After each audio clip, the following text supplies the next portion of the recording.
अस्सलाम वालेकुम। मैं हूँ अज़मी और आप देख रहे हैं अज़मीज़ किचन 92। चलिए देखें आज हमारे किचन में क्या बन रहा है। बिस्मिल्लाहिर्रहमानिर्रहीम। आज हमारे किचन में कुछ बनने यानी पकने नहीं जा रहा, बल्कि हम आज आड़ू का शरबत बनाएंगे। आपने देखा होगा आजकल सारी मार्केटें, बाज़ार, फ्रूट्स की दुकानें खुश रंग आड़ू से सजी हुई हैं और गर्मियों का ये बड़ा पसंदीदा फल है, बहुत शौक़ से खाया जाता है।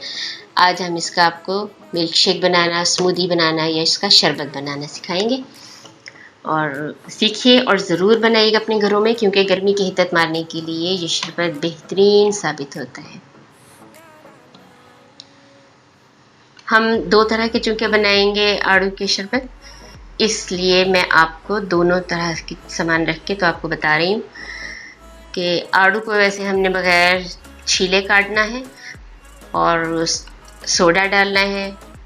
जो सोडे के साथ बनेगा उसमें सोडा यूज़ करेंगे और उसको ठंडा करने के लिए, खूब चिल करने के लिए हम उसमें बर्फ़ इस्तेमाल करेंगे।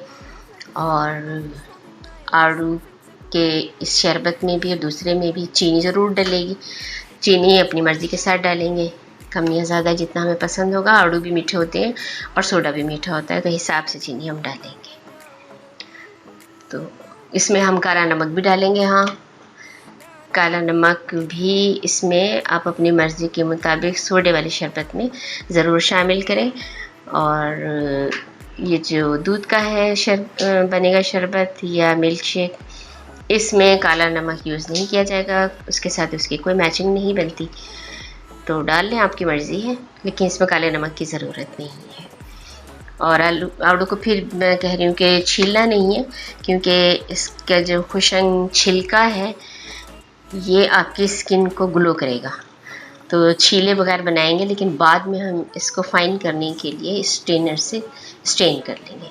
ये काला नमक है जो हम इसमें सोडे वाले शरबत में शामिल करेंगे। पहले हम सोडा वाला शरबत बनाते हैं आड़ू काट के। आड़ू हमने काट लिए, अब हम इसको जग में डालेंगे। आड़ू डाल दीजिए। अब हम इसमें चीनी भी डालेंगे। मैंने वैसे कि पहले बताया कि चीनी ज़्यादा नहीं यूज़ करनी, आड़ू भी मीठा है, सोडा भी मीठा। बर्फ़ भी डाल दें। और अब हम इसमें काला नमक अपनी मर्ज़ी के मुताबिक शामिल करें, आप अपनी मर्ज़ी के मुताबिक शामिल करें। और फिर इसमें सोडा मिक्स कर दें। अब इसको अच्छी तरह स्ट्रेन कर लें, अच्छी तरह ब्लेंड कर लें। ये स्ट्रेन नहीं करना अभी हमने इसको ग्राइंड करना है, अच्छी तरह ब्लेंड करना है। और ये जो आपको दाने दाने नज़र आ रहे हैं, ये आड़ू का छिलका है जो बिल्कुल अच्छी तरह मिक्स नहीं होता कभी भी। तो इसको हम छान के तो उस तरह से निकाल देंगे। ये देखिए मैं छान रही हूँ, इजीली छन जाता है। आप छोटी बड़ी किसी भी छन्नी से, स्ट्रेनर से इसको छान लें। ये देखिए सामने आ गया, निकल गया सारा। और अब उसकी फ़ाइन शक्ल ये है। इसको आप ग्लास में डालें और एंजॉय करें। ये दूसरा शरबत है, इसको आप मिल्क शेक भी कह सकते हैं, आड़ू का स्मूदी भी कहें और शरबत भी कहें, जो चाहें। पहले की तरह हमने आड़ू डाले और बर्फ़ डाल दी। बर्फ़ डालने के बाद हम इसमें चीनी डाल रहे हैं। हम अपनी मर्ज़ी से डाल रहे हैं, आप अपनी मर्ज़ी के मुताबिक डालें। और इसमें दूध शामिल कर देंगे, ठंडा दूध शामिल करेंगे। देखिए इसको भी अच्छी तरह ग्राइंड कर लेंगे। छिलके इसमें भी नज़र आ रहे हैं और इन छिलकों को निकालने के लिए हम पहले की तरह इसको स्ट्रेनर से छान लेंगे। ग्राइंड हो गया अच्छी तरह। अब हम इसको छान लेते हैं। ये हम छान रहे हैं और ये बड़े आराम से छन जाता है, इसमें कोई प्रॉब्लम नहीं होता। ये देखिए जब मैं दिखाती हूँ आपको, और ये फ़ाइन शक्ल उसकी भी निकल आई। इसको ग्लास में निकाल लें।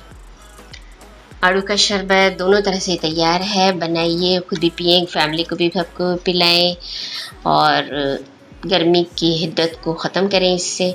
मेरी वीडियो अगर पसंद आए तो ज़रूर लाइक कीजिएगा, मेरे चैनल को सब्सक्राइब भी कीजिएगा। आड़ू का शरबत पिएं, सबको खुश रखें, खुश रहें। अल्लाह हाफिज़।